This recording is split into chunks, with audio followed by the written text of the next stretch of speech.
meeting recording and we'll Okay. by the time. Yeah, sounds good.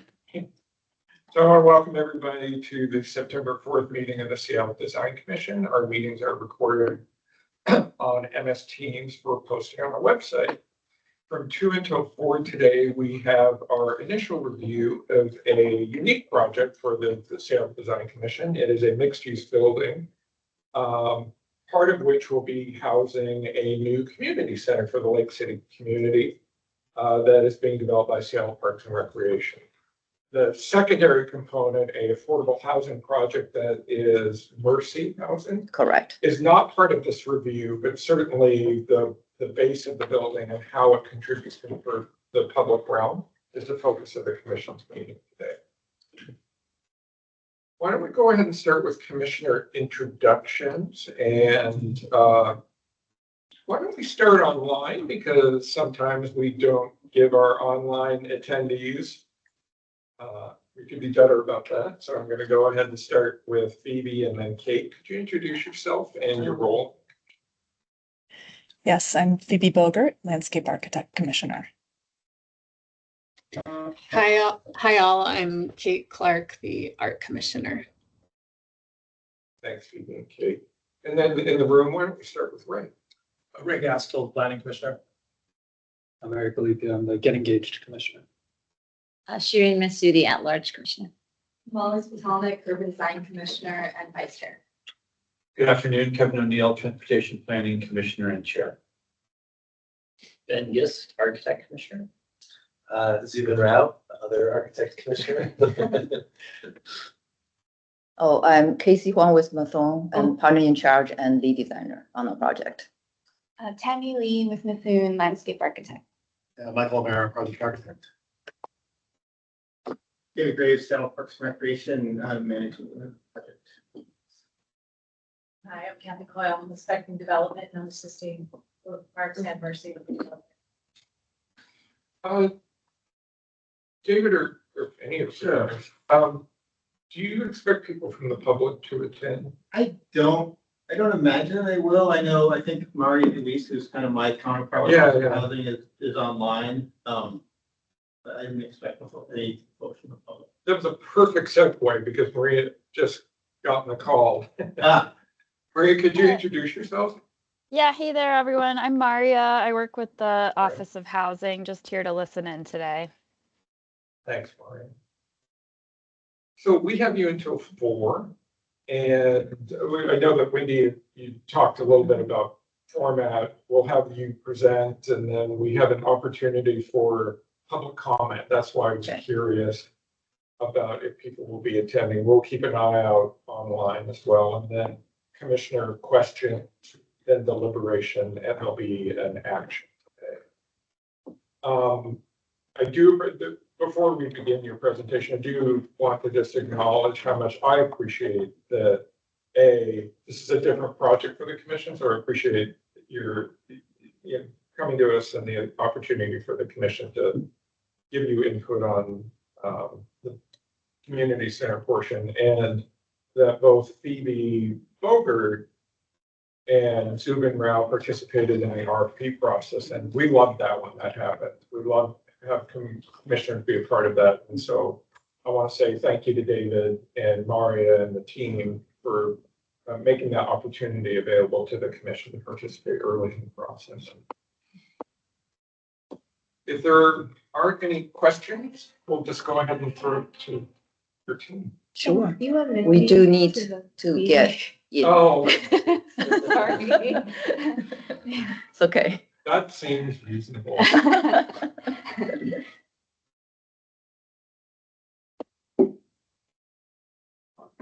Hey, Michael, if I could just give a quick introduction, maybe. Please, Dave. Just so folks know, so last year, Seattle Parks and Recreation, with some help from Farm Neighborhoods, did a needs assessment. So we went out to the community, got a lot of great input on what folks wanted to do and, what they want it to look like when the doors open in the new community center. So that all fed into both the request for qualifications that we pre-qualified development teams and then into the request for proposals. So there was a lot of background outreach with the public that kind of led us to the point which enabled, I think, Bethune and the other development teams as well, to put together really solid proposals about what the community center might look like and how it might fit in with Albert Davis Park, the streetscape. So just a little bit of background. We were out to the public 2 weeks ago and got a lot of great feedback, mostly really on connections to 28 and also kind of the layout of some interior spaces. So generally, everyone's super supportive of the project, moving forward and having the community center back. Thanks, Dave. All right, yeah, yeah. Yes. And you're in. Yes, we are in, and then this is the right.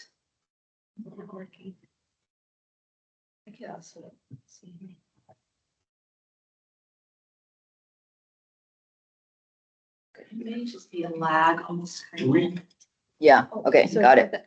Yeah, Okay. it works. All right, okay. all right. We have problems in this room because we want everybody logged in Mhm. and the Wi-Fi, they haven't scaled appropriately, so sometimes. we have to Yeah. wait. We figure out, yeah. So we're ready. If you guys ready, Please. great, yeah. First, and really appreciate this opportunity, and then seeing all of you, and especially seeing the old face. Bankis and we used to work together. So that was a pleasant surprise. I think she did tell me all. I have to mention that, yeah, I sent so. the disclosure. Yeah, I figure we better, right, have that. Yeah. Okay, yeah, this is, as you all talk about, it's such a unique, exciting project. And so this new Lake City Community Center will be the first of this kind in the city and co-locate with affordable housing. So for that, we felt really excited. So today we have two parts of presentation. So the first, we want to provide the overview, just give you an overview, even, the whole project, even talk a little bit, even the whole, housing side, give you, right, the site and all that context. And the second part is really what we love to get feedback, is about site and the streetscape design. So let's start from the overview. Yeah, it is kind of lag a little bit, huh? So the site is within the Lake City Civic Core. So it's roughly 2 blocks west of the Lake City Way Northeast, and then just north of the Northeast 125th Street. And there are multiple bus lines kind of close to the site. We kind of color coded different lines. Those all connect to the light rail system. And then also we indicate here, there are several kind of bike routes. Those are the orange lines close to the site as well. And then let's zoom in. So this pink kind of outline area, so this is the location for this new building is actually on the site of the former Lake City Community Center. You can tell here it's right next to Albert Davis Park, and also next to this mid-block connection, which is this, let's see, my pointer doesn't really work. Okay, sorry. Yeah, I messed up something. I was like trying to use my pointer. This kind of orange arrow, so that is a mid-block connection. And also next to this existing Lake City Library, and then right next to it is the Service Center building. So it really presents very unique opportunities like we were talking about for the program, has this co-location with affordable housing, and then because of location, had this unique opportunity integrate with the park, and then also integrate with that mid-block connection. But at the same time, and actually face some unique challenges as well. One is this community center is so different than most of the existing the community center in this city, which is all standalone one-story structure, right? So this one is under 6-story affordable housing, and then above one level underground parking. So therefore, we got this 3 program all stacking vertically, And then because of this vertical stacking, it really puts lots of constraints to how we can even lay out the spaces. Another challenge, actually, the site actually is really tight. And where this, the program actually is larger than the other kind of similar program in the city, for example, larger than Northgate, larger than Yesler Community Centers. And then there is this existing parking ramp, is where that yellow arrow. This is the ramp currently used to go to the lead down to the underground parking for the library. And then we're going to use the same ramp to get down to the underground parking for the community center. So therefore, this location is fixed. That really limit us how far we can go for that ground floor in that direction. And then interesting, I think, for us, the architects or landscape architects, and this site has only one street frontage. It's like first time happened to me. Only this one frontage along 28th Avenue Northeast. And within this frontage, I think it's probably roughly 140 feet to 150 feet-ish. And we need to locate the main entry for community center. We need to locate the front entry for housing.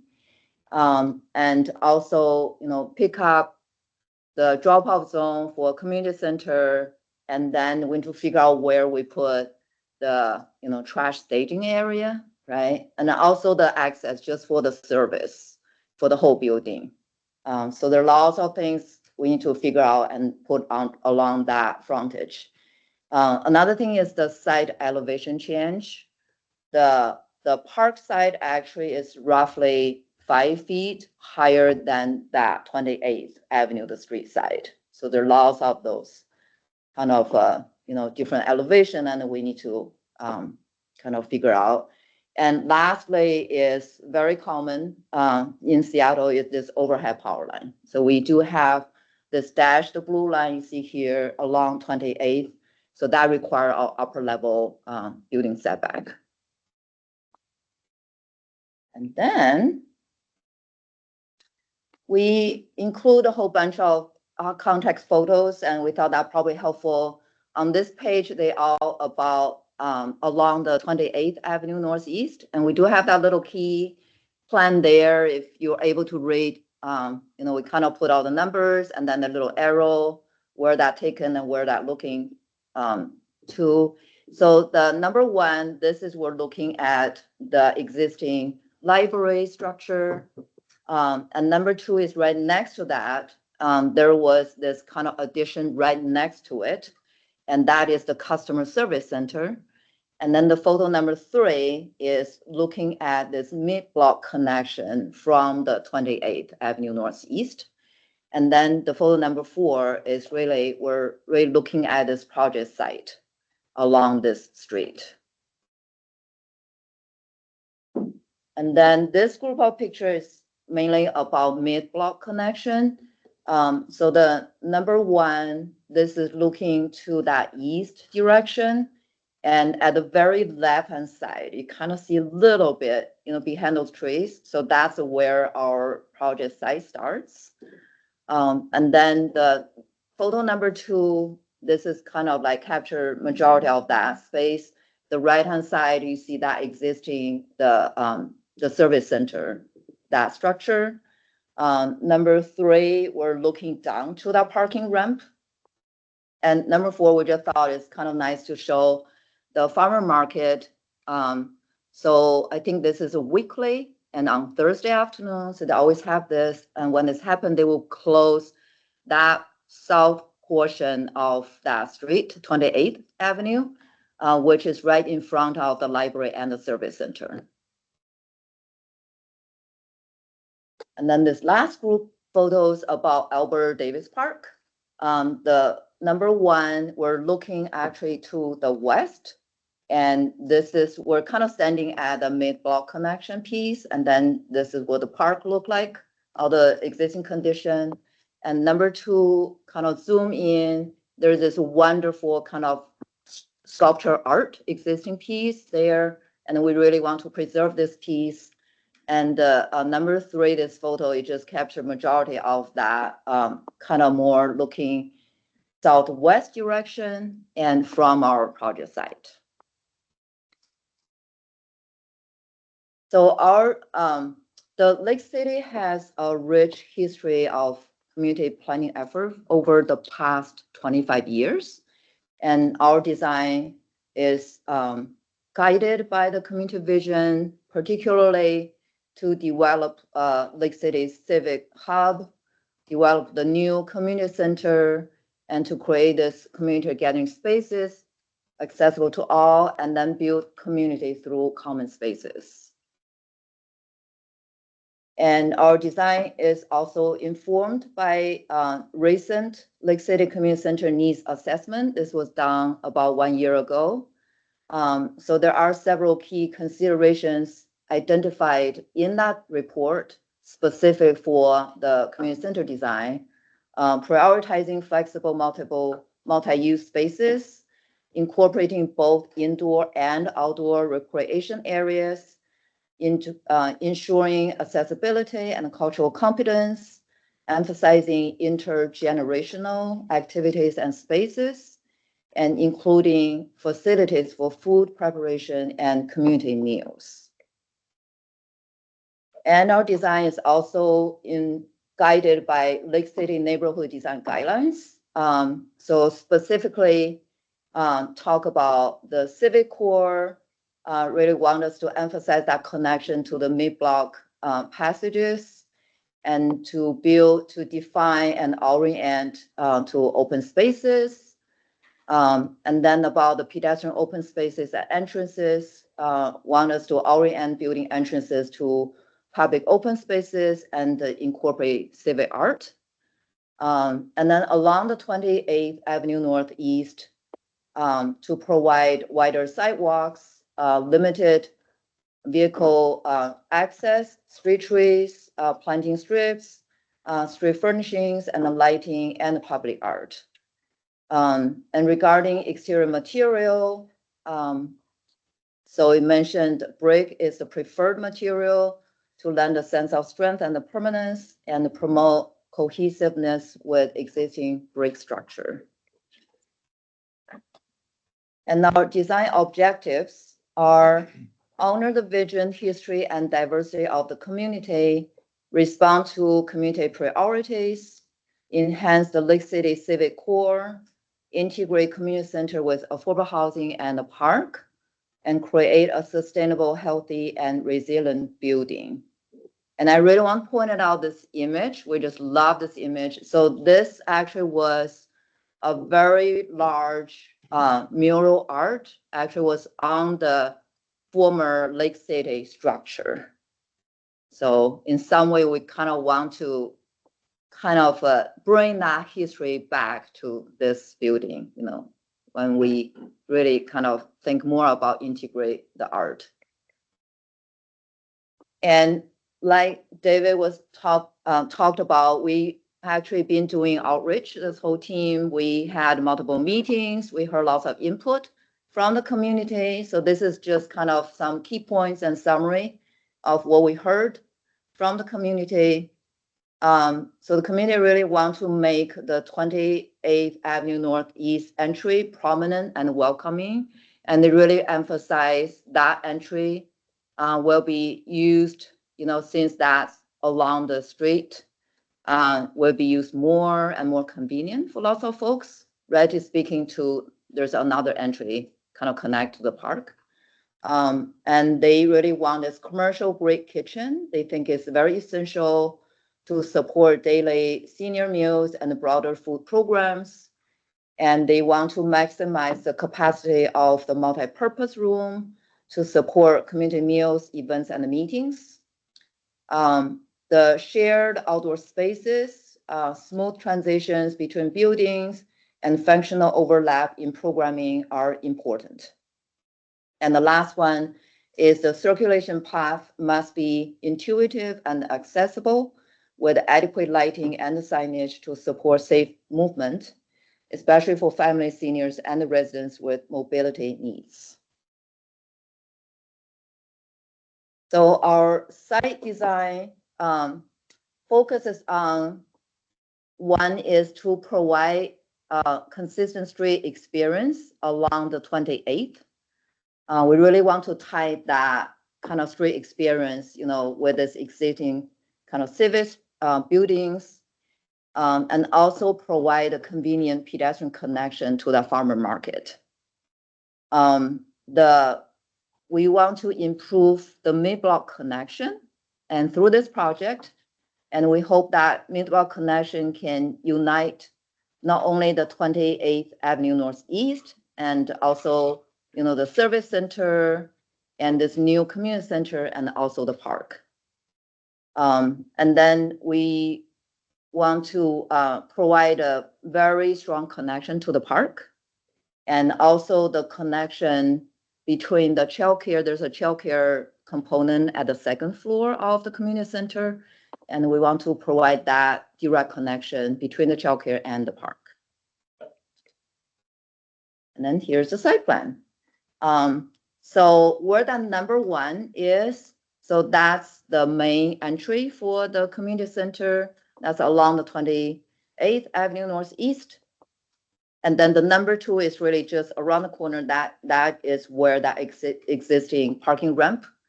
Number 3 is the one entry I kind of mentioned already, which is kind of connected directly to the park. Number 4, that whole area, 4, 5, and 6, we call terrace area. And then number 5, part of it is specifically is this new park playground. Because when we do this, and we need to actually use that existing playground for the park, need to use that, and then for the, this new building. So we're going to build this new piece, and then that's a replacement of the existing playground for the park. And number 6 is that childcare, which is kind of licensing required outdoor play area. And then number 7 is that the front door to the housing. And number 8, we create this because there's no alley here, and we need, access to different kinds of auto service. And then so we create this kind of exterior kind of service corridor in a way. So that is that piece. Now to say, want to critique the interior space, but just give you a sense what's the inside, because that kind of relate to some, our thinking about the how that relate to the streetscape, those kind of thing. So this is level 1 plan diagram. As you can tell, again, the right-hand side of that arrow, that is the main entry along the 28th. So our thinking is, all the seniors, all the folks, they need to get dropped off. They will use this entry, and we'll explain more, all those kind of facility and how we make that happen. And then this another side of this arrow, this entry is really for the folks, they coming from that direction, because actually there are lots of folks, and, in this neighborhood, they actually live in that whole area. There are lots of residential area. And then even, if someone come to the park. So we felt like it's really, there's need to have that entry. And this entry will be fully accessible as well. As you can tell, the biggest chunk is the gym. And this on the second, this first floor. And so this is the actually 2-story space. And we locate this, actually have one side of the space along the 28th. So we really want to create this active street frontage. We feel like that's very important.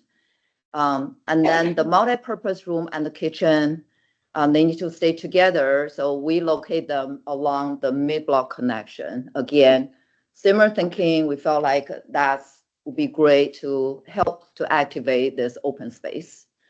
And also the rest of that, the fitness, crafts, game, teen, that whole activity rooms, that area, that just kind of very close to that front desk. And if you're curious, that yellow is the residential, that's the housing piece. And then building support actually has the shared, facility between the both housing and the community center. And the level 2 plan diagram, we actually only have a partial level 2 for the community center. So we have 2 childcare rooms and also 1 tall gym. It's really kind of indoor kids play when weather is not nice. And then you can see that 1 arrow going out to the left. So that's where that childcare, those kids, they'll just go out directly and to their outdoor play, and then they're on exactly the same level. And then the rest of the yellow, those are residential amenity services. And like I said, we have only 1 level underground parking. This big arrow, that's where the parking ramp coming down. So we actually have 2 separate areas. The blue is the parking area for community center, and then the housing for the remaining portion for the that area for the residents. All right, so we're gonna get into more exciting part. So the streetscape and site design. Again, this is our site plan. So since we have only 1 street frontage, so we're going to, on the right-hand side, that dashed area, so we're going to focus on this area. So that's about our streetscape design. And then the left-hand side, that the dashed area, so this we call the terrace, but it's really is all the things we're doing, and because of this project and how we integrate this project into the park, how we stitch that, get that together. And then we like to just show this quickly. So this is kind of give you a sense, the whole building, this is rendering looking from the 28th Avenue Northeast. You can tell here 6 floors housing above this 2-story, the community center. And this 2-story base really provides that compatible scale with existing the civic structures, and is similar in height to the service center. You can see this left-hand side, that is just a little piece of the service center. And then Tammy going to talk about the streetscape. So I'll be walking us through our streetscape design on 28. Starting from the left here, we have the existing driveway, which we are keeping. And we will be demoing some of the ramp and then replacing it to gain access into our new ramp. But mostly it will stay exactly where it is now. We do understand that there is always a risk with, cars going in and out of the garage and pedestrians walking on the sidewalk. So we are going to have extra paving at the driveway just to make sure like people see there's a change in texture in the floor plane, that they're aware that, hey, this is there will be cars coming in and out, watch out while you're walking. And then as we move down the street, we have bike racks. There are, like Casey said, existing overhead utilities. So you can see I highlighted an existing light pole that we will not be able to move. And then we will come to the front door of the community center. Again, I think we really want to make sure this entry is emphasized as like really welcoming, and people know that this is the entry to the community center. So we are also suggesting special pavement of some type in front of our entryway, just to make sure like that feels like a super welcoming space. Casey has some great ideas for how the door entry will look as well. And then as you can see, we have ADA parking and loading and unloading zone right in front of the entry. Again, this is to serve, we understand a lot of the community serves a lot of seniors at this location, and we want to make sure there's sufficient parking for drop off and shuttle, as well as shuttle drop off and pick up here, so that we can serve as many constituents as possible. And then we have that unloading zone connected to a curb ramp that will take them up to the community center elevation. And as you go down the street too, we will have our typical 6-foot sidewalk, 5.5-foot planting strip with street trees, and a 6-inch curb. And then that will take us to the housing entry. This, like Casey was saying, goes into our affordable housing portion of our building. And then we do have trash staging out here as well. Again, due to the limited street frontage we have, but it is right next to our service corridor, which would be gated off. And we did get some comments about our zigzag design of our facade. I will be planting a lot of evergreen plants there to make sure that infills really well and that there will be plants and plants there all year round so that we can make sure there are no safety or maintenance concerns for the building. Oh, and again, I will be planting street trees that match the street trees along this frontage. So it would be very similar to what is there already. And again, our project needs to meet ESDS requirements, meaning we will be doing 90% native plantings for all the plants we use on this site. And our bike rack will be SDOT approved bike rack. So if we go to the next slide. Sorry, is the stair connecting the community center to downstairs parking, or does it go all the way to residential? The stair we see here, this is only connect level 1 and the level 2. Okay. Only for the community center piece. Thank you. And this diagram just shows our accessible route into the building and how that functions.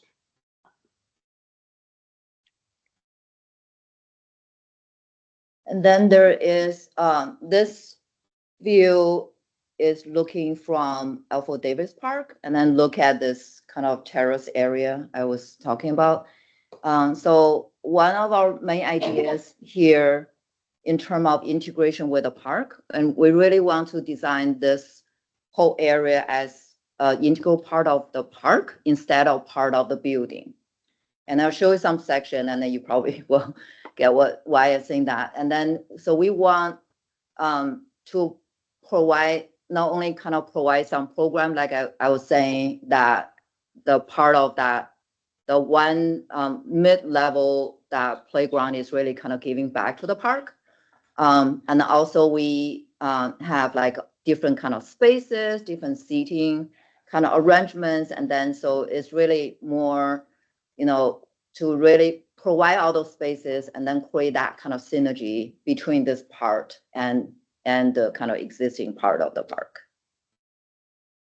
We cut 3 site sections and hopefully that will kind of help you, give you some sense. So this section is the east-west direction at the very right-hand side. So that's the 28th Avenue. So that is the streetscape Tammy just talked about. And then the very far left, so that's the 27th Avenue. And then next to 27th, that one big portion, that's the existing part of the park. And then right next to it is kind of the kind of terrace area. And currently this section we're cutting through, we call the C steps. And it's kind of like those big kind of blocks and you can, folks can kind of sit around and then, kind of gather around. And then we do have, so we colored all the blue, those 2 levels, that's the interior space for the community center. And then if you wonder that parking level, all the gray, so it's underneath actually this kind of terrace area. So we're like stacking them up. And the very left-hand side, that extension of the parking under the park, the existing park portion. So that's our detention vault. So we're just trying to make it very efficient because it's a quite tight site, as I mentioned. This section is cut through north and south direction. Oh, by the way, there's a little key plan you can see. So this is a literally cut through that terrace area. As you can tell, that kind of that top level, so that is at the same level as the level 2. And all those kids will come out directly from the childcare rooms. So that's where they play. And then the second tier down, and that is the playground, the replacement, the playground for the park. And then a little bit further down, that kind of a black piece. So that's where the seats, steps, and then all that. So I want to point it out under those 2 playgrounds. So that blue area, so those actually is the level 1, those activity rooms. Earlier I showed there's teens room, arts and crafts, and then fitness. And then below that, that's part of the parking. So this is how we figured out, basically we stack 3 things kind of vertically. And so that's how we made it work, because all the program need a footprint. This is the way we thought is, to quite efficiently to use this site, very tight site.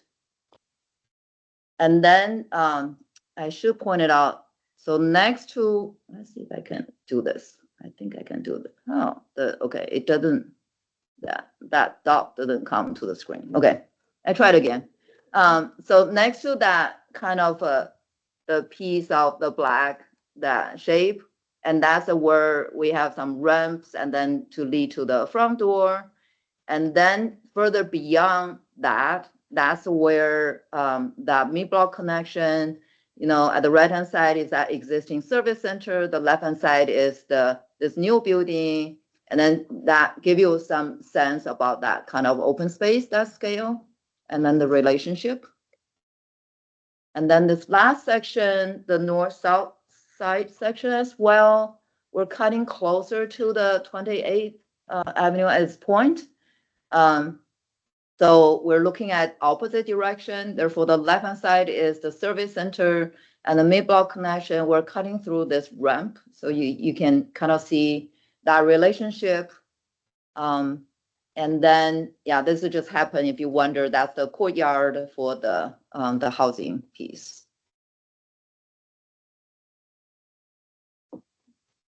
I'm gonna walk us through how the terrace is working a little more. Casey already kind of gave us a quick overview of it, but I'm gonna do a little more of a deep dive with you guys on it. So again, north is to our right, so this is rotated, just so it fits on the screen better. But starting from the left again, that is our mid-block connection. This section you can see the existing artwork that Casey showed at the very beginning of our presentation. There is some really beautiful wavy sculpture that we are definitely hoping to keep where it is. So we've been talking closely with our contractor and make sure those are preserved. But we do need a ramp to take us from the mid-block connection elevation up to the lower terrace elevation, which is where basically the Albert Davis Park elevation. Like Casey was saying, there's like roughly like a 5-foot difference. The main entry of the community center on 28th is actually 1 foot. The mid-block connection actually sits 1 foot higher than the main entry on 28th. So again, there's some funky grading happening. And because, again, we want to make sure the community center is as flat as possible on the interior side so that any seniors or people with walking disabilities don't have to walk on any ramps inside the building. We do have an exterior ramp outside at the second entry to take us from that community center elevation back up to the mid-block elevation. And then another ramp that will take you up to the lower terrace park elevation. And then there is also some slight elevation as you walk up the walkway and then up.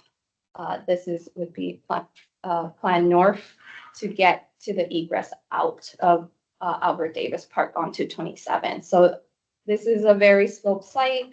We're doing the best we can to make all our walkways as accessible and as possible for all the users of the site. So there are two ways to get to the lower terrace from the community center entry here. You once again can take the ramp or you could take the stairs. That will put you at our seat steps and stairs up to the park playground. We really love our seat steps, mainly it serves as an amenity. I don't know what happened to the screen. Oh, you left the call. Did I leave the call? Does that mean you're done? Oh, no. We're not Very done. dramatic way to Oh, leave. Yeah, Okay. have let to me- re-enter, huh? Yeah. Okay, I'm so sorry. Did that happen before? This room was not designed. Okay, yeah. Wi-Fi that's used. Yeah, So that happened. yeah, okay. Oh, but now I have to let you in. Yeah. Just add a little more drama. Yes, yeah, always. Okay. Alright, let me try again.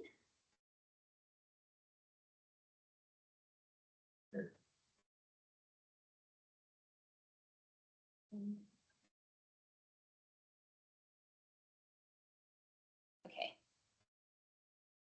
See. Okay. All right, we were at seat steps. Okay, seat steps, that will take, we feel like the seat steps is a very positive amenity for this space, again, to create that synergy with Albert Davis Park. People can hang out, see what's happening at the park, hang out there. And then you can walk, again, if you walk up the stairs, that will take you to our park playground. And that sits at a mid-level between the lower terrace and our childcare outdoor play area. And then you could take then our series of ramps up to the childcare outdoor play area. That also gives you access up to our childcare classroom. So there will be a door up to our childcare classroom from there. Just talking a little more about the park connection. While there is a little bit of a wall right at the lower terrace, the walkway eventually evens out with the grade on the lawn of Albert Davis Park. So you will be able to just walk right onto the lawn. Like, we're really trying to reduce barriers as much as possible between our terraces and Albert Davis Park. So people really feel like those two pieces are actually one, like it's all kind of part of the same thing.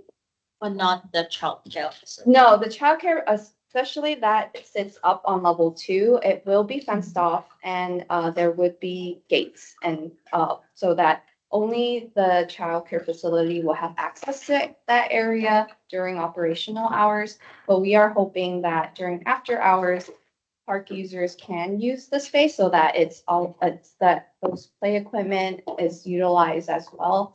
Obviously, that is a conversation with parks and make sure they're open to that and that we figure out the best way to do that. And I'll just say that's how it works in other spaces, like Premier Beach, we have childcare.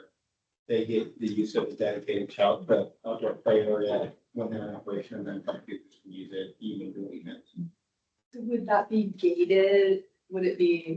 What would the access look like and where would it fall on this plan? They're gated, but it's signed, it says to stay out, for childcare users during these hours, and then public in after hours. Great. And in this design, where would that entry point? Likely be right, you can see my mouse, like there either like some sort of gate over here. Because the outdoor, this would be the classroom, and then they have a dedicated door directly out into the child care area, so they wouldn't have to worry about gates or anything like that. So we will have probably a dedicated gate either here or here along on the fence line. Yeah, there are actually 2 childcare rooms. So one room have direct access, another room need to go through that. This gate here. Yeah, and then get to the gate. Yeah, it's just the licensing requirement. But the entire ramp would be accessible. Correct. Yeah, correct. Yeah. Just a time check, so we're at 2:45. Okay, okay. Yeah, we I think- just have a yeah, couple more yeah, slides. Yeah, we yeah. could probably go through pretty quickly. Let's see, just a quickly, last thing on this is I just want to point out that we will have our retention planters along the space as well.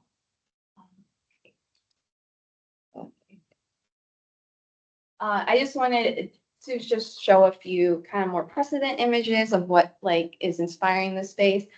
We are in schematic design right now, so these might likely change moving forward, just in terms of materials we'll pick and things, but look and feel this is kind of what we're going for. It's like a plaza area with wood seat steps going from the community entry up to the lower plaza. The playground is on a mid-level between lower terrace and the upper and level 2. And that will serve children 5 to 12.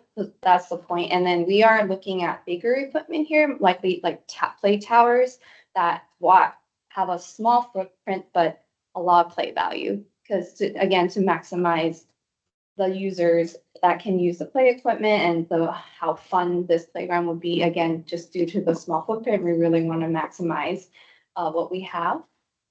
And then this would be somewhat what the childcare facility would look like. It is a on-structure playground, so we would be sitting on like a roof condition or a courtyard condition. The main users of this playground would be ages 2 to 5. And again, of course, the childcare age. We will be adding a shade structure to this on this level, just to make sure the kids are protected from the sun, and it is a licensing requirement as well.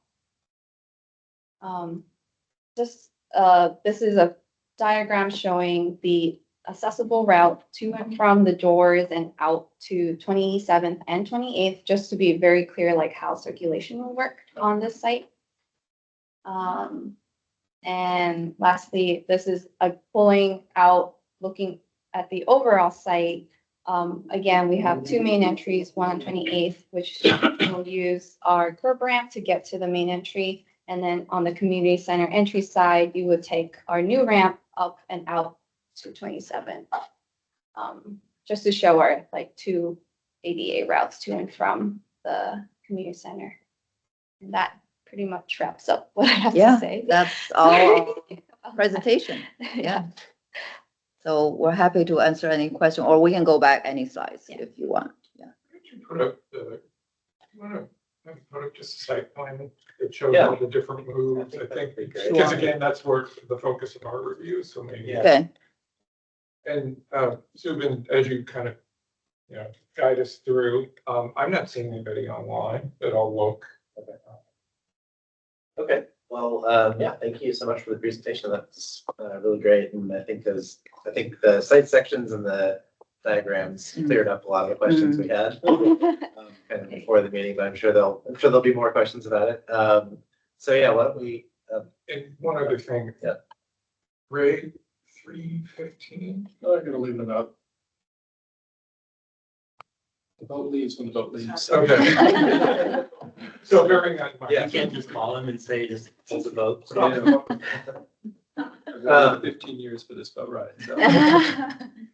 Yeah, so I guess we'll start with commissioner questions, and then I have a few kind of topics to organize discussion around, deliberation around. So why don't we start with you, Ray, since you have to leave first, and since you're at the end of the table. I'll start with an easy one. How wide? Can you show us? Maybe I should need to look at another slide. The elevation, the plan for the 28th Avenue frontage. I'm just curious about how wide, what the clear path was on the sidewalk. And I'm looking at it looks to me like it's a certain distance, but I want you to let me know. I apologize. The width. The Like, what's the clear path where you could actually walk without 6 feet. 6 feet? Okay. And then the planning strip is also about 6 feet? It's 5.5. 5.5. Yes. And then the 6 foot curve. So it kind of total 12 feet. Yeah. Okay. And Did you ever consider an 8-foot clear path? We would like a 8-foot clear path, but because this is a van ADA spot, we need an 8-foot width for the transition zone. It's because of the ADA van parking spot. Like we have ADA have weird guidelines with when it's a van ADA spot, it needs at least an 8-foot wide that drop off zone. So it drives the width of what we can do there.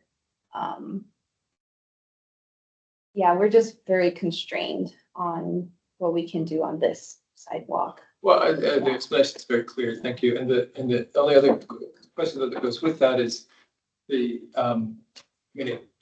the observation is that for a community center, people gather in front of them and so forth. So the 6-foot wide, in addition to being a kind of a question about movement, is also a question about assembly. But I certainly, we deal with this necessary lane by lane width all over the city, and I can really understand it with the ADA van. So thank you. Can I just tag on, because it wasn't clear to me, where is the 8-foot? Where is the 8-foot width? I'm sorry, The passenger side. it's on the passenger side. That's drop off. only like 5.5 feet. Yeah, it is 5.5 shown. I think like kind of where maybe Ray was going is if, and maybe this was the question, is would it be possible to have additional clearance on the building side, the property line side, to increase the width of the sidewalk? I'm not sure, Ray, if I'm putting any words in your mouth. I'll set and grab a little room from the planning. But that's it's where the entrance needs to be located closest to where the van drops off. Where the van drops off is where we have the most pressure on the width of the sidewalk. I understand that, and I'm just trying to think about some way, just in the natural use of this type of facility. It is very typical to have people gather in front, in addition to informal drop off as well as the ADA van. So I'm just trying to, and I realize you resolved it to the best of what seems the ability, and the setting the building back is always kind of very, very hard to do because of square footage goals and so forth. But it just somehow, it maybe they need not be the phase in the project, but it's consistently kind of a problem with as we build our more pedestrian city, that we don't quite give pedestrians enough room. Agree. Yeah, I appreciate you mentioned the setting back the square footage. That's exactly what's happening here. Because the community really want a larger than 20,000 square feet. So we're actually total square foot, almost 29,000 square feet here. Another thing is that one giant gym space I showed, and ideally for that east-west direction, and the requirement is 100 feet.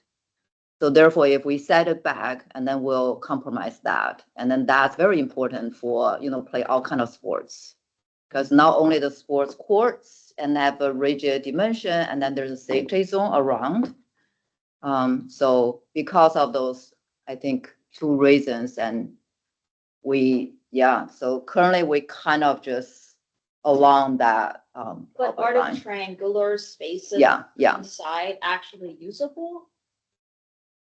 Those are, so we do have the inside, we have a triangle piece, and those are the seating. And so it can be casual, seating for, the kids and whoever come, or, all the teams, and they can, sit around and put stuff there. So it's not like, say, they're all wasted. Okay. Right. And then part of that is really we're trying to think about, this is a civic project. I know you guys more about this review about the, streetscape, those kind of things, but we were thinking how we kind of have that kind of community kind of spirit, the thing. So our idea, this is more, we have those kind of vertical, you probably saw the rendering, we have those vertical art panels. And this community is a very diverse community. Our idea, we want to create a framework. So we have like 5 or 6 of those art panels. They all kind of sawtooth, called a fence. And then it would be great to have different artists they will have a showcase their different kind of cultural background, those kind of things. So that's why that's kind of that idea. And another thing is we understand that the glazing at that kind of 90 degree and not just parallel to the street and then 90 degree to the street actually is good is more ideal for the gym. Because it's kind of your glazing is not like just direct face to the gym and then the ball kind of impact and then in this way, right? So those glazing actually kind of 90 degree. So that's another benefit, create this kind of sawtooth thing. Yeah. Thanks, Susan. So I just want staying on the same theme for a second. And does the community understand that the size of the desirable size of the community center relates to the available width of the sidewalk? Because those are related. I mean, is that is that clear to people that, because this is, to Ray's point, this is a very urban entrance to a community center. Right, compared to a right. public Yeah. So is that, do you think people understand that relationship between those things? I think there was some comments kind of indirect relate to that. And we didn't hear, I guess, the community members, they didn't comment on, how wide that walkway should be, those kind of thing.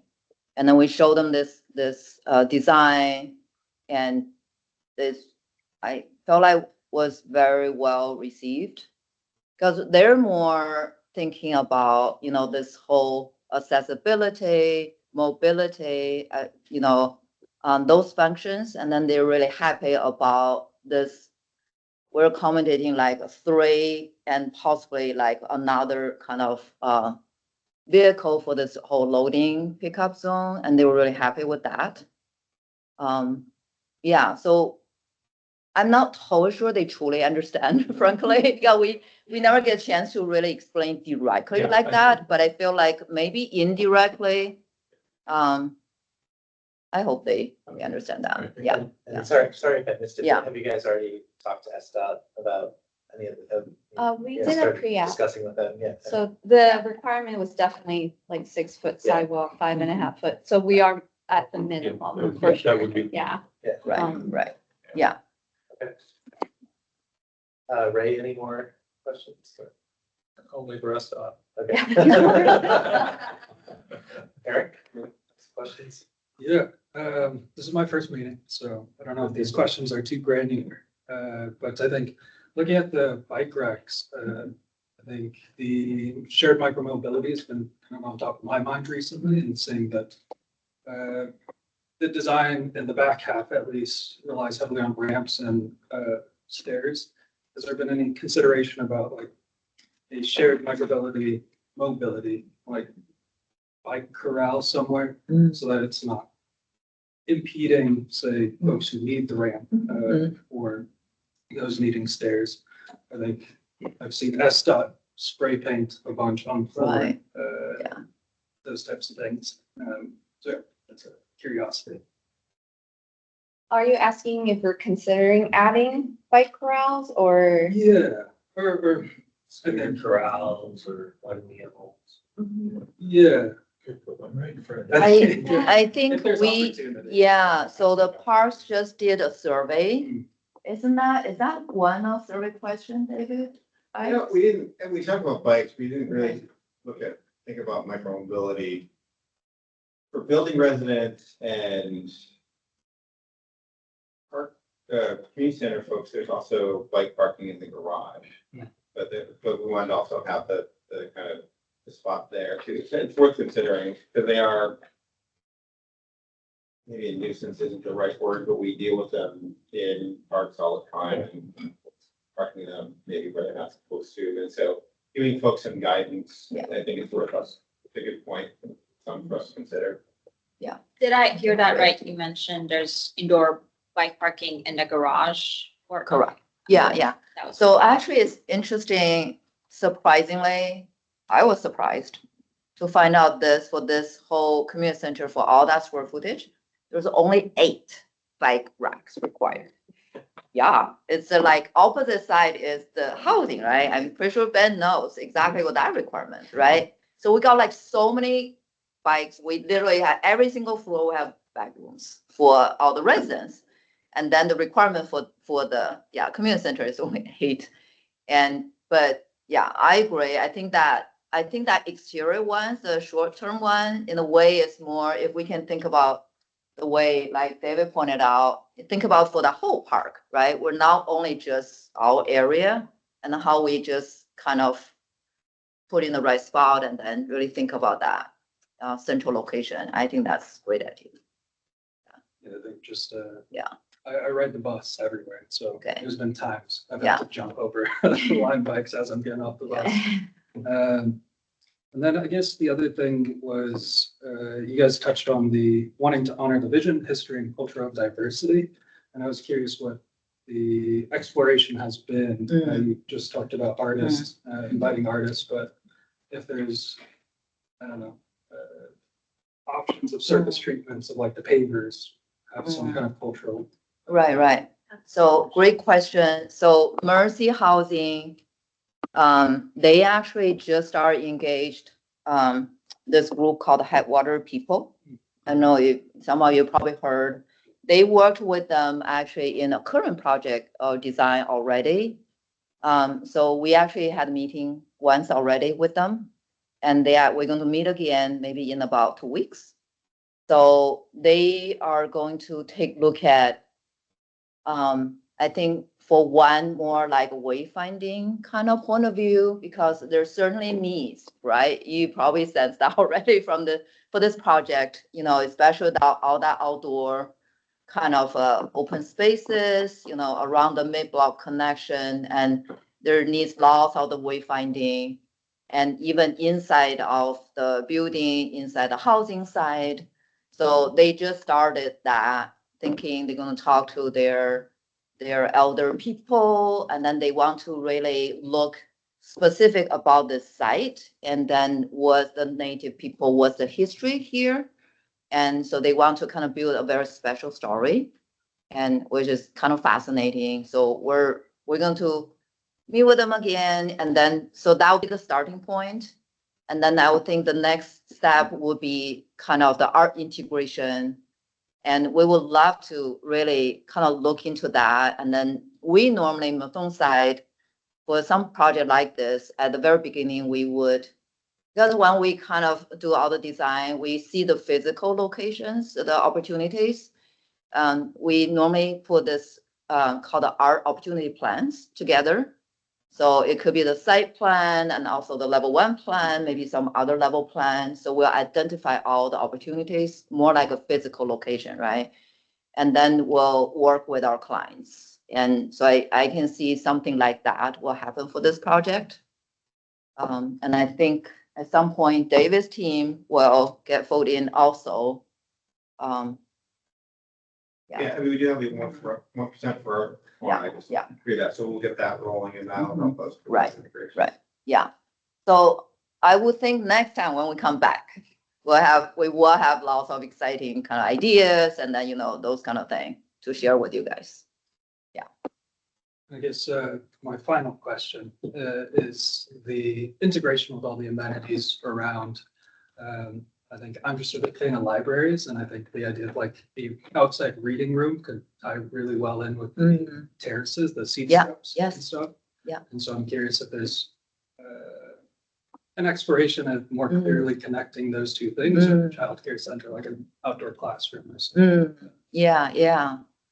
I think that's a great point. Actually, frankly, when we put the proposal together, we do have an idea. We literally showed one area, and then we said this is like outdoor classroom. So we're thinking for those 2 childcare rooms, so they could kind of use that area.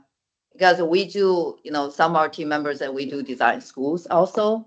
We actually literally were thinking it's between that letter 5 and letter 6.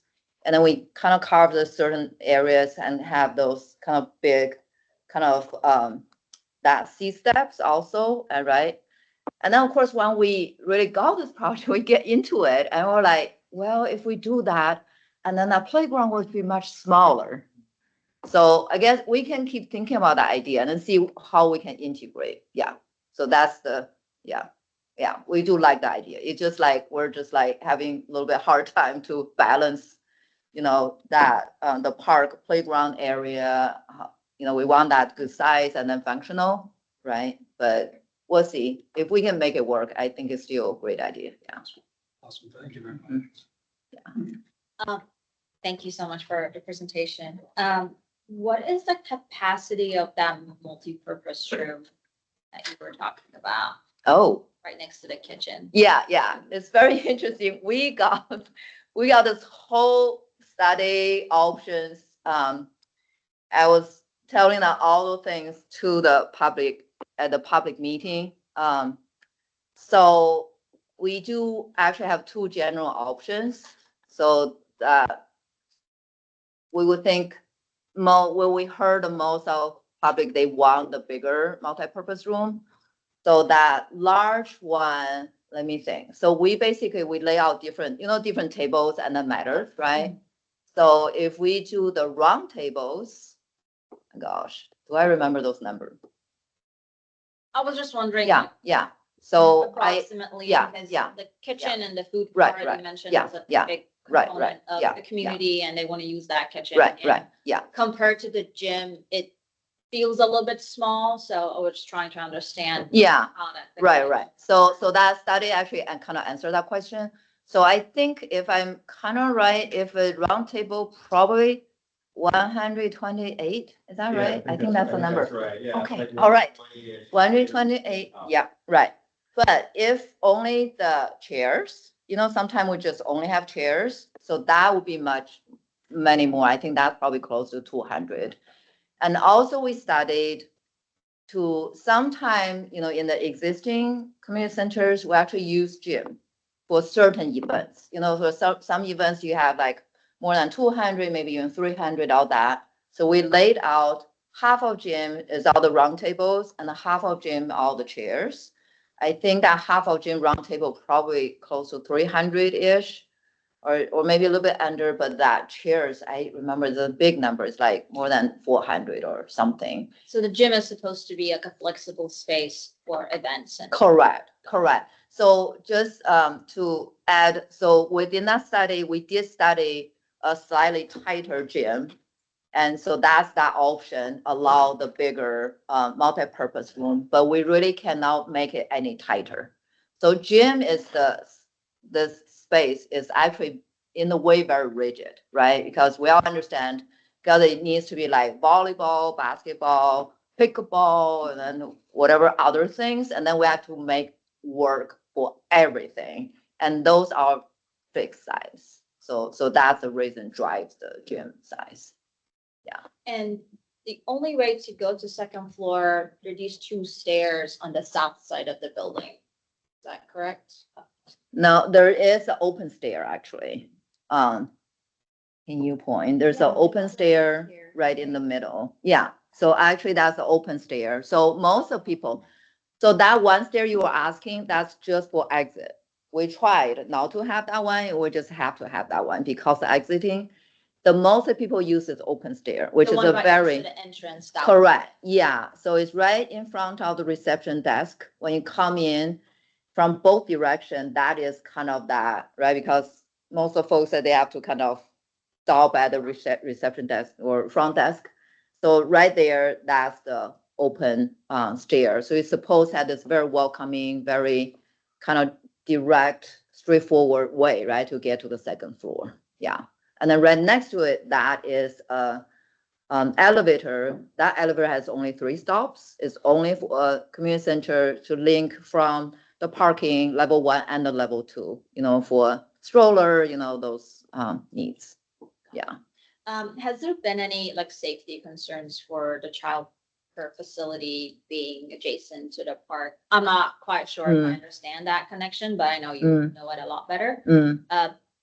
We haven't heard any. I don't know, David, have you heard any? No, that's kind of the next level, our access controls folks will to kind of figure that access control. I mean, it's, the childcare is a level above generally the park, but it has direct access to the play area. So there's a little bit of separation. You know, like Rainier Beach, that's our most recent community center. That one is, it's all on one level, and we haven't had any issues there. So. My only like last question slash comment was what already Ray, Ben, and Kevin mentioned.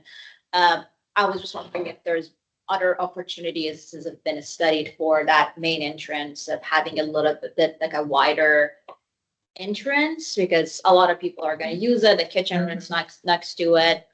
I think we all can imagine a crowd actually being Right. at the entrance, and yeah. if there are any opportunities to make that a little bit wider and maybe some outdoor seating instead of indoor seating to like make that happen, not block the pathway sidewalk. Yeah, we actually agree. We were thinking exactly the same thing. We actually made it wider already. And used to be actually narrower than this. And then we kind of figure out some way, because the thing, not only you make this wider from the outside, you can come in right all the way to that hallway. But if we make it minimum though, 6 feet. What? Isn't the 6 feet the minimum though, the sidewalk? I thought you said that it's the entry, that recessed area, make it wider. I meant both. Okay. Yeah. And I think we Yeah. probably have a recommendation brewing there, so Okay. maybe we could Yeah. put a pin in that, just Sure. kind of stick, just to those, kind of more technical questions that we need answered, so we can leave enough time for deliberation, so.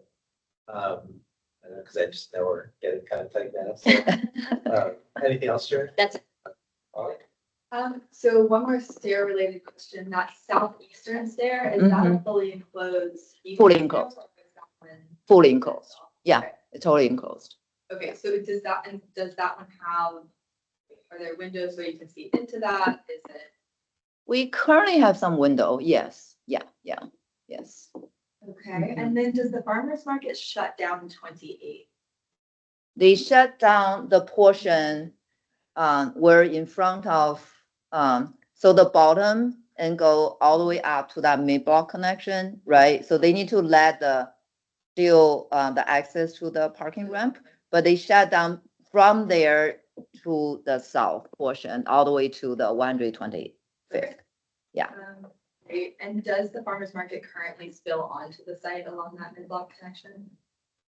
Not on the mid-block, they only on the street of the 28th. Okay, great. And then one more question. So, well, I have a couple more questions. One more question in that area. So where we're looking right now, just below the two, just south of the two. I'm curious if there was any exploration of pulling more vegetation from the park into that area, kind of the southern edge right before the railing into the parking area. I see that there's that vegetation to the easternmost portion, and then there seems to be, I don't know, is it a low wall that continues to the west? I'm trying to understand what's happening in that location, if it's intended to be hardscape, if there's opportunities for vegetation pulling into that area. That's actually, it's not part of our site, so we don't even own the parking garage yet. It's owned by FAS, and so we're working on and actually the existing parking garage, we don't own. So we're working on some jurisdictional changes there to get access to both the garage and more complete access to the ramp. We may actually take that garage over to make it available to community center patrons. So right now that garage is closed, library doesn't use it. Most of their folks walk to the library. So we're working on some stuff. And if we, and that faucet to the south of the ramp isn't part of our site yet. It's not on Southwest Recreation property, although it's all city property. But that may become ours and we can fold that in. Okay, great. There is also some technical complications with putting more vegetation here. I think everyone would be interested in vegetation here, but this is actually technically the roof of the garage. Yeah. So Yeah, there it's would a slab. be difficult to actually plant things without putting just more planter boxes and stuff on this mid-block connection. So, but anything is possible. Okay, understood. That's really helpful. The other piece, so in looking at the playground access on the west side. There were a couple of things I was curious about. Were ramps ever studied that, so particularly for that greater public access, the southernmost playground? Were you ever able to study ramping that goes more to the west or more to the south? I see that the base of that ramp is at kind of the northern edge of that connection. Yeah, so as interesting enough, we just couple days ago, well, we've been actually doing some study, try to improve all the whole ramping, because we felt like this ramp is still kind of a little bit kind of maze, right? We think we come up very good solution. So it's kind of like what you're talking about, Molly, kind of go further to, so basic is go further to the south and then very direct in the way to get to that, the mid portion. We really like that. The only thing is that currently just exists in the Revit model. We don't have time to turn around because we submit the draft already and to show you guys, but we thought next time we'll just show you. And I felt like that's what you kind of you suggesting. Yeah. Yeah, absolutely. No, that's Yeah. great to hear that you're already studying that. Yeah. Let's see, we had one more. Oh, so the parking below, we just wanted to clarify, is that, so that is new parking, but with the existing ramp, correct? Correct. Okay, those are all my questions. Thanks. Can you go back to slide 14 for a minute, the streetscapes? This one, like You had that before? the one before this one. No, the one that slide 14, it was the sort of a bigger layout of the whole area. Yeah, that's fine. This one's fine. What is so first of all, kudos to Eric for asking about, bike parking. It's usually my questions. What's the street classification for 28? Is it a minor arterial? Is it a residential street? It is urban. I'm so sorry, I always get the words mixed, but it is like a urban neighborhood Okay. street, yeah. Because I think I guess this is more of an observation. It seems one of the challenges here of trying to create a civic core is obviously you're focusing on east-west connections to the park, but also north-south connections to the library. So I think how that street ultimately, this might be moving toward a recommendation, but how that street ultimately feels all the way along is, I think, really important. I also had questions about sort of the park community center interface, but I think in the interest of time, Zuben, I'll defer those to some of my more design savvy colleagues. Particularly interested in that subsection 5 of the, like what you're calling the park playground, but I think I'll have that along those things. Okay. All right. Great to see you guys again, of course. Great presentation, terrific, thorough. Thank you. Just one of the questions is why do we have parking at all for affordable housing? I understand it's a community center, but especially if you're looking at acquiring the parking adjacent, and I know the cost of parking is outrageous. Yeah.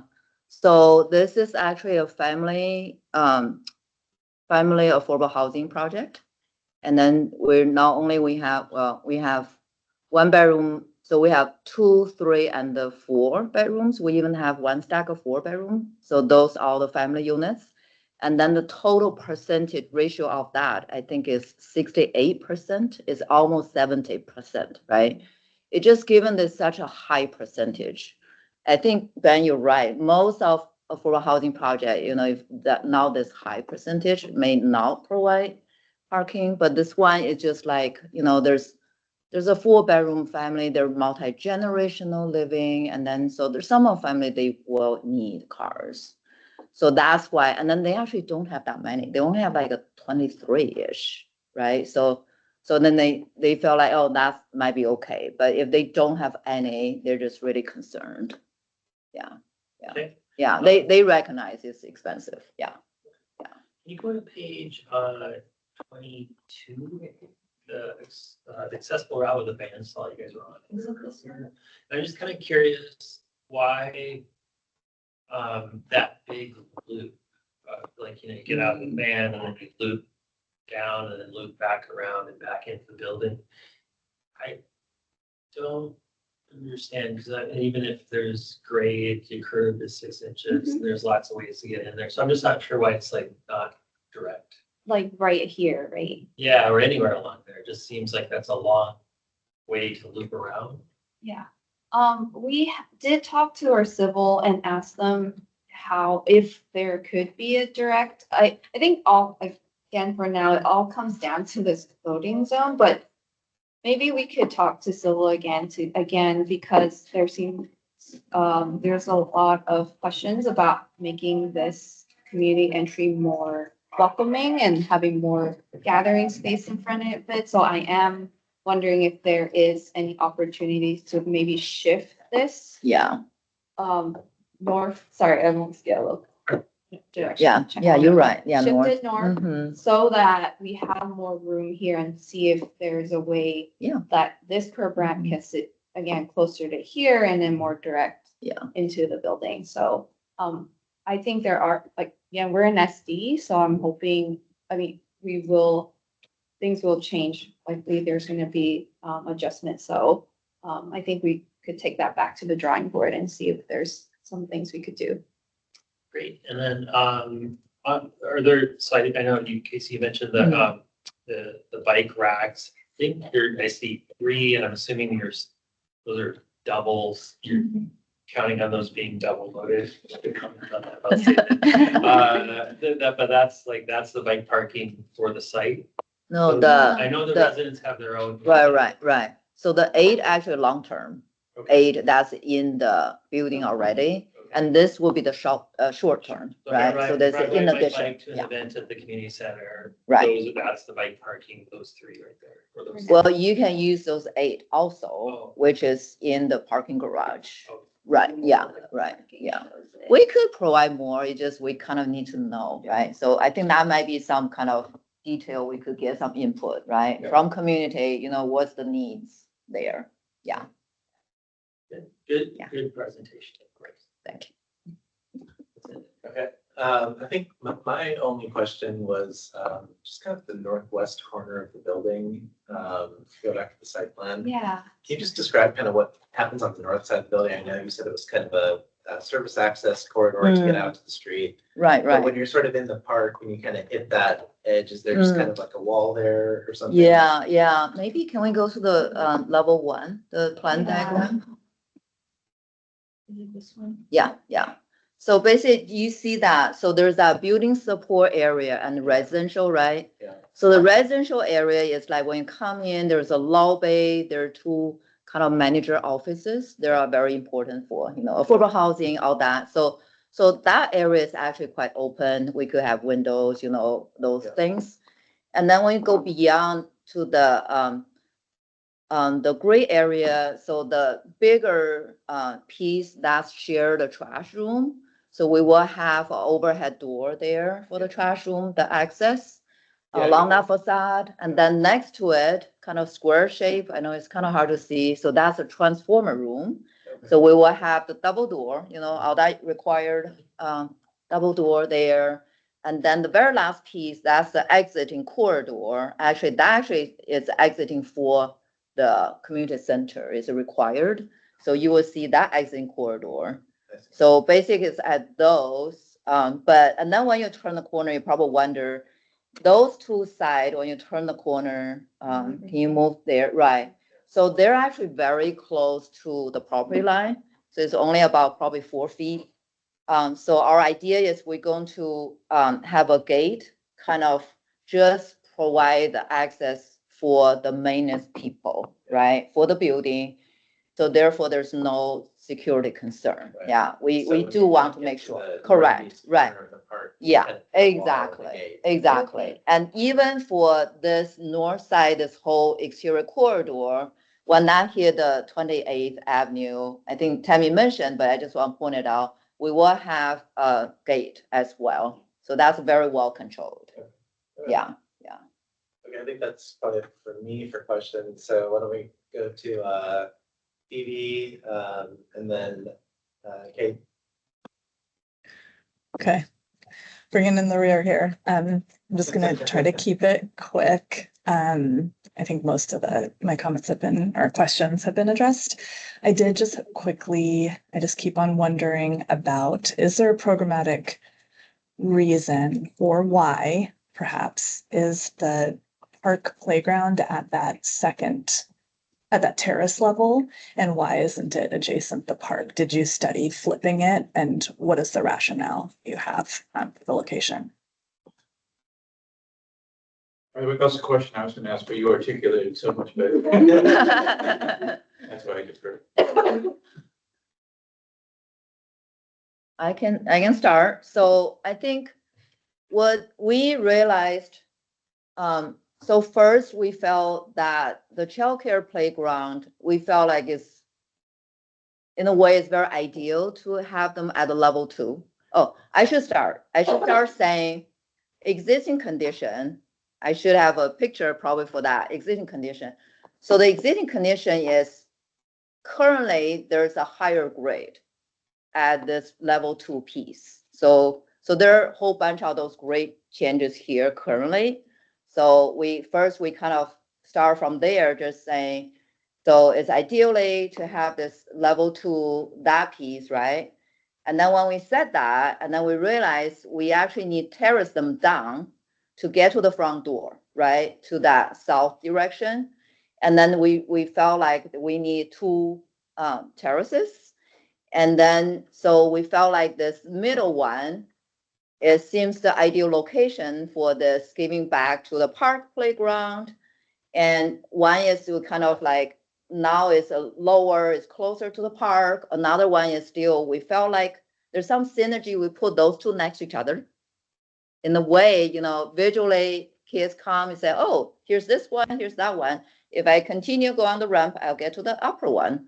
And also this is the way, like I mentioned, we stack on top of the roof for the level 1.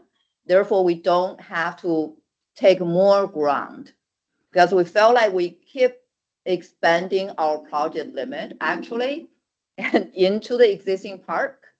So in this way, we felt like we organized them all just above the structure. So it's a more contained, and therefore we can keep the big long area kind of more the way it is, right? For the other activities. So Tammy, do you have other things to add? And just to clarify your question, you're asking why it's at that mid level, right? And not at level 2? Yeah, I'm asking if it's a park playground, why isn't it closer to the park and making that a more legible space? And so I can make a recommendation on it later, but that's, I mean, it maybe my question just to answer it is, did you study it on a different level, like on that lower terrace level, where as a more direct relationship to Albert Davis Park? So it could just be like yes or no, I guess, at this point, just to allow time for it to continue. Yeah, no, we have not looked at that at this time. And Phoebe, can I just tack on a question to that, just to clarify the same things for deliberation for myself? Is that teen space underneath the mid-level terrace? It's underneath both this park playground and the child care playground. So going back to Casey's section, it's literally these blue boxes underneath the park playground and the child care playground. And what is that terrace height above the grade of the park below? So I think that the lower one, at least probably 10 or 11 feet. And then the higher one, you can tell is probably close to 14 to 15. And then all the 4 spaces is still kind of quite fluid at this point. And yeah. But it is the community center spaces. Correct. Basically. Yeah. It's rooms for the community center. I'll hand it back to you, Phoebe. Thank you for letting me. That's okay. I think that was just my main question, is just about, the childcare center is clearly for the community center, and if it's a park playground, is about the park. That's my question. Yeah, I think that's it for now. Thank you. Great. Great question. I have a few art related questions. I can go through them quickly. The existing park artwork, is that part of the Office of Arts and Culture Public Art Collection, or is that something separate? It actually is part of the city's 1% of the art. It's from, I don't remember what year, but it's from the 1990s. Yeah. Okay. So I'm assuming you all are talking with them about that as well as a 4% for our new construction opportunities at this site. Yes, we haven't reached out to them yet. We are just hoping to leave it where it is. But we will probably reach out to them to at least let them know we're developing next to it. Okay. And have you been speaking with them about opportunities for new public art with capital construction funding associated with this? Yeah, we know it, there is a 1% for our component associated with our, the DI work for the community center, so we have reached out to Office of Arts yesterday, so we're in the process rolling. Great. Do you have any ideas about placement opportunities or desires for that artwork? Not yet. Great. I saw, could you go to slide 20? Or as it's listed on your, yeah, this one, great. Yeah. I see there's a crosswalk artwork mural in your rendering. I know renderings are often dreams, but I was wondering, have you spoken with SDOT about an opportunity for a thermoplastic mural in this location? Or what were your thoughts right? about I don't think we including that? have at this time. Right. Yeah, Yeah, that was kind of one of our ideas, and we put in the rendering. Yeah, I think it's a great idea. Yeah. I know there are lots of examples of that throughout the city. Right. Yeah. And then lastly, this is another potential collaboration opportunity with another city department. I know the Miller Community Center has a great microgrid project with Seattle City Light. Have you all considered that opportunity for any of your horizontal surfaces, roof surfaces at this site? We have some discussion on the very top of the roof. We talk about that. Just a PV. Okay. We can look into that. Yeah, we're happy to look into it. Yeah. There's a great precedent with another community center in town. And part of the reason why I mention it is because through that collaboration, it also generated more capital funds for more public art on site for that community center. Okay. Well, yeah, we'll check it out. Yeah. Mathon actually designed the original Miller Community Center. Okay, cool. Those are all my questions. Thank you. Thanks. Right. I was just going to say, I think we're okay time-wise. We have about 20 minutes left, and I think we can be detailed and pithy. Yeah. We'll see. Hope for Challenge accepted. Okay, well, I think, I think the discussion points that I kind of noted down, I think clearly the entry, the kind of amount of space there, I think that's probably a pretty clear recommendation to study that and find ways to kind of make that space more generous. I don't know if there were any other kind of deliberation points that commissioners wanted to discuss with regards to that, but I think just kind of studying that whole thing and taking another look at it. Yeah. I had one comment. I know this is commenting about architecture, but it's about entry in general. And so it's like next time I'd really like to see the two entries juxtaposed. I think for me, the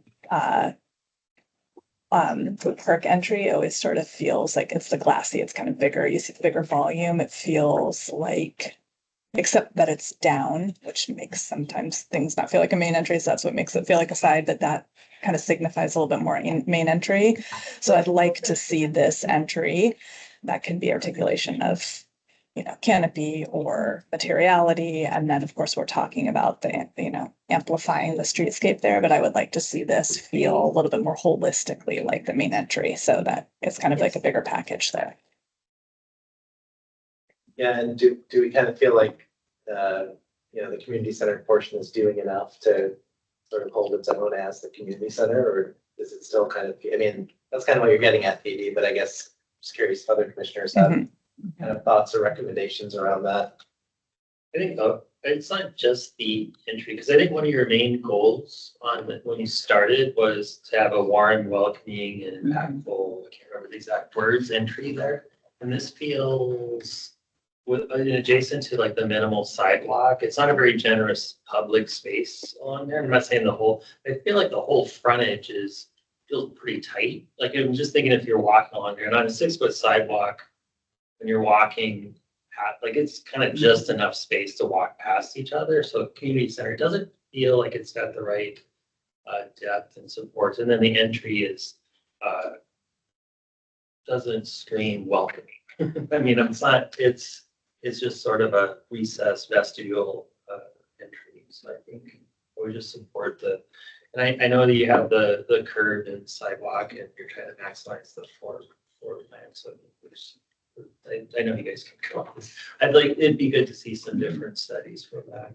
Yeah, I think the big challenge here is, just the ramp obviously cuts everything off, right? So there is a natural plaza to the south, but you can't really access it except through this like a minimum sidewalk. And, in fairness to SDOT, I mean, if your program needs to accommodate the plaza space, you have to do that on your property. That doesn't necessarily have to be, that's not their thing. So I guess, yeah, I think, understand there's huge programmatic needs here, right? But we'll also still have to be mindful of making the public realm just a little bit gracious enough to accommodate the uses that are going to happen there and not create safety issues of, hundreds of people spilling out onto a 6-foot sidewalk right there.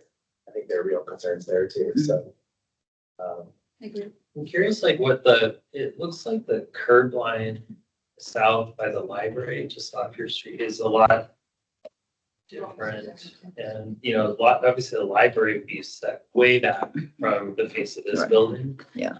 And I think those kind of together might inform it a little bit, and then off on you go to the overall site plans, I know that you've got some constraints on the depth, and you have the play area in the back and you're setting the ramps back there, but is there any possibility of just sliding the building back a couple of feet, have some plantings back there? I'm not sure where your property line is, so I'm just curious if that could be a potential way of gaining some space, maybe not cutting it programmatic, but kind of squeezing the back, maybe even just a couple of feet, which would open it up there. It does relate to upper level units. We would have done it, but yeah. There's a lot of parts we don't know. So I think we're just asking, I think we're just asking for to study how can you make the entry. Yeah. And I think to that point, I mean, this is a really interesting graphic, because again, I kind of think of the civic core being this whole block as you go down towards the library. And, based on this, it looks like, those buildings are set back. Yeah. So there's more generous spaces in front. That's not happening. And I understand all the constraints you're dealing with, but I think I kind of agree with your point that any more space we can coax out of that. Yeah, I think putting kind of the main entry on the park side is great, to kind of help with that, I think. Well, the main entry is on the. Well, I mean, there's kind of two main entries, right? Yeah, the reception desk is. Yeah. I think we totally agree with everything you said here. Even those two entry points, that was like, we kind of ran into the same thing. So therefore we felt like the park side, there's some merit to kind of have that very welcoming. And then when we went to the public, and then public say, wait a minute, why your park entry is so, right? So they really want us to get more prominent. Actually, we did a whole bunch of study actually after that. So this is actually opened up more already. But I totally agree with you that observation about the setback. When we start working on this and we realize, right, how generous in front of the library and also the service center, which is very ideal. I totally thinking that on the same page with you guys, and then that's the kind of ideal setup for the civic core, and ideally we just line it up. Yeah. But guess what? If we line it up, we lose 1/5 of the right square footage, right? So that's our dilemma. And then we have to meet all the program. Not only here is support the upper level, everything along line up. So yeah.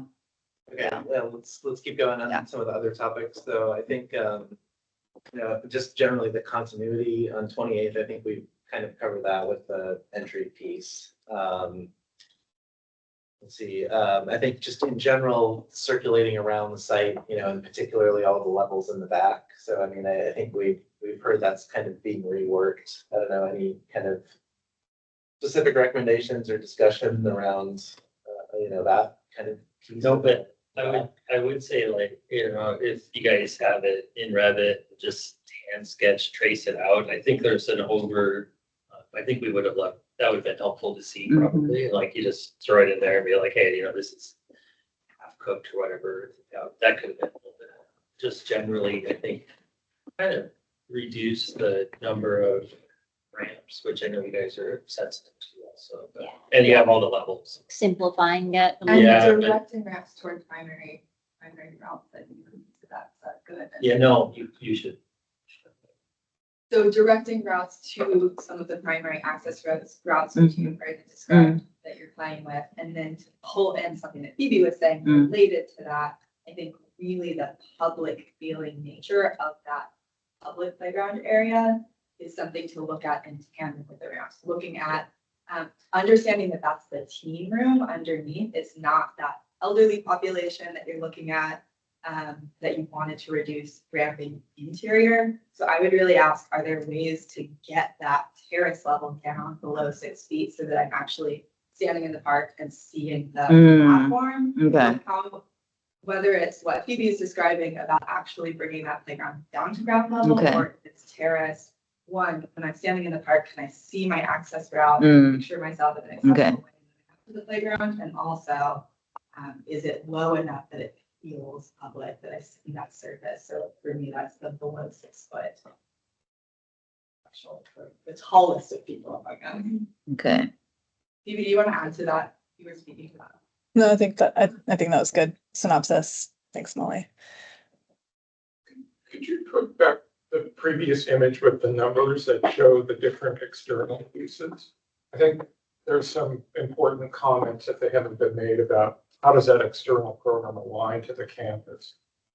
Yeah, I think, Eric, I think you kind of made a good point. Like, can there be elements of this project that more explicitly sort of tie into the program of adjacent buildings? Is that kind of what you're speaking to? Yeah, I think that a variety of you have touched on these outside uses should relate to the other uses in a more cohesive way to create a larger campus on the outside as well as the inside. Right. So yeah, I think there's probably a general recommendation to, ensure that park-related spaces more explicitly relate to the park, and, other opportunities to have direct programmatic connections to the library, to the service center with some of these elements, right? Yeah, and I would also say, as you're designing for yourselves and also when we're reviewing it with you, having arrows pointing to the entries to these adjacent buildings so we can understand what our entry points are, where you can see your site from. I think that will be really helpful to us, but also, even tomorrow to you all. You've probably done them, they're just not included in the presentation. So I think seeing that, thinking about how these relate to each other, and then to extend that a little bit, that portion between the buildings, that mid-block connection, I do want to just encourage that continued question of ownership of that space, ability to make changes in that space, and if that opportunity does arise, to think about how you can pull the park, pull vegetation out through that mid-block connection so that from 28th you're being graded into the space, even if that means, because it's on structure, even if that means planters, I would want to see what are the opportunities, even within the constraints that you have to pull that space out there. But in so doing, also responding to where the entry points to the other areas, where that vegetation fall, where it's hardscaping are appropriate because of the doors to the other spaces. So if 3 is as important of an entrance as 1, what is going on 30th?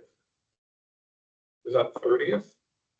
27. 27th. What is 27th and Albert Davis Park doing to reinforce 3 as important of an entrance as 1?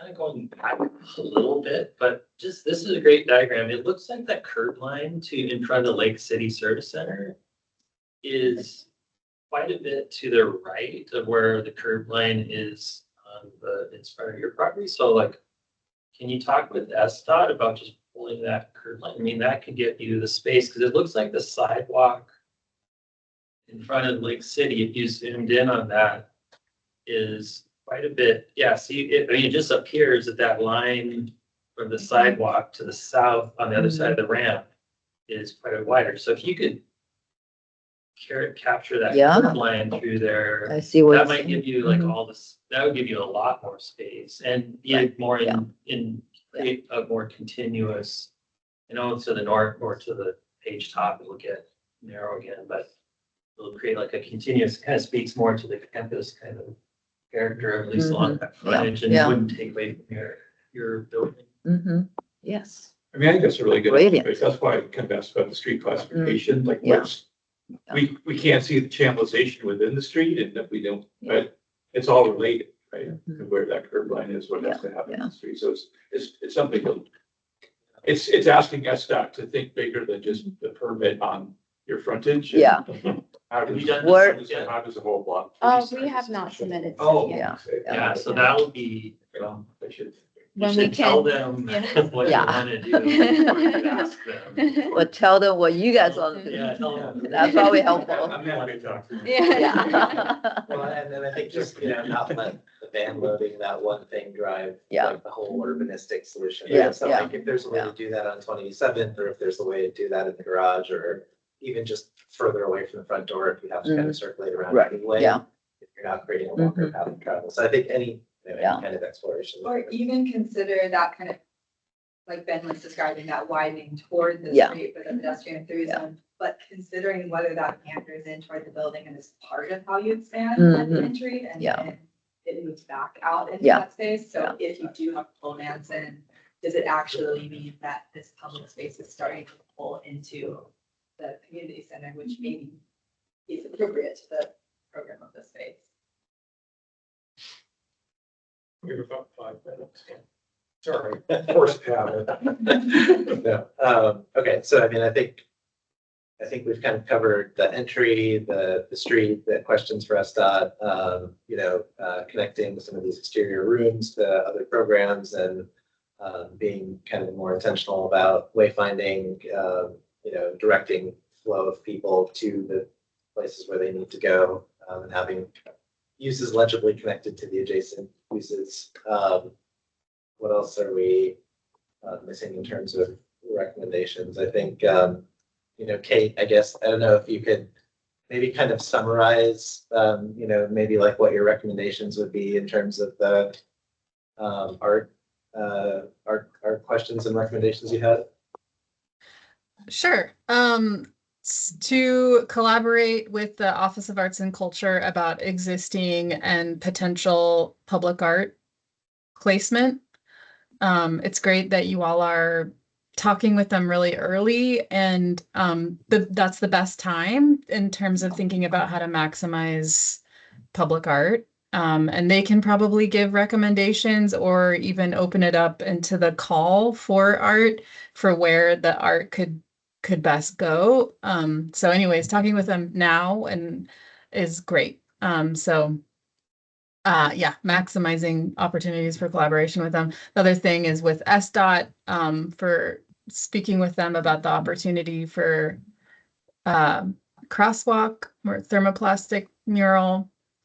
And then lastly, for reaching out to Seattle City Light for consideration of microgrid opportunities, since there is a precedent of that at the Miller Community Center. Okay. Thanks, Kate. Any other? I just had a couple of kind of continues, encouraged to continues that came up with your questions. You mentioned the work with Headwater people and wayfinding consideration. So just want to encourage you to continue that integration of cultural competence and the visibility of the community culturally within the building, and appreciate the collaboration that you're doing with other people on that, and then what you're receiving from the community. Do we have any additional bike parking? Well, I mean, Eric had raised the idea about like a bike corral or other things, and as long as you're talking to us, which you will be, it just might get, because that's like, I mean, again, depending on what happens with the curb line, if you really agree with Ben's comment, but there are sort of opportunities there, and I think we just, I mean, just thinking about, again, the whole street sort of holistically, just what, and the whole campus holistically, just thinking about bike parking, how it works. One of the great things about this site is I can bike here and then walk to the library or vice versa. So just sort of thinking about bike parking sort of holistically as part of this. And on those I know those are the SDOT approved. They're really one bike parking spaces. I think they're intended to park on both sides, but without scraping your bike up against somebody else's bike. They're really that one. So there's like 3 bike parking spaces in front of the building, which could be tight. Okay. Be a different bike person. It looks like a terrific project. It's a beautiful building. Yeah, I think given all the, programmatic constraints you're up against, I think it's like an amazing puzzle and kind of like start of a resolution to all of these constraints. So I think we all definitely appreciate. Looks like the final piece of the puzzle. Yeah. Yeah. It's a really cool project. It's great.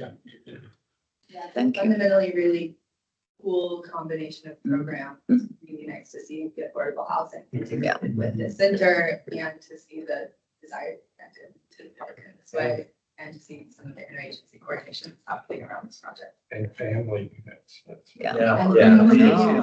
Think about it, just go downstairs, right? Use all those activity rooms. Yeah. It's a perfect situation.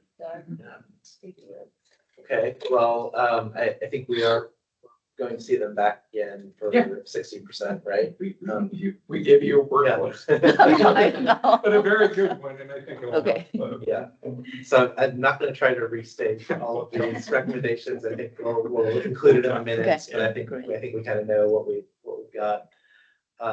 So with that, I think we can just move to a vote to approve the project at this phase. I'm not hearing any conditions or any subcommittees needed at this precise moment. I think it's more just things to come back with for next time. So why don't we start online with Phoebe, then Kate.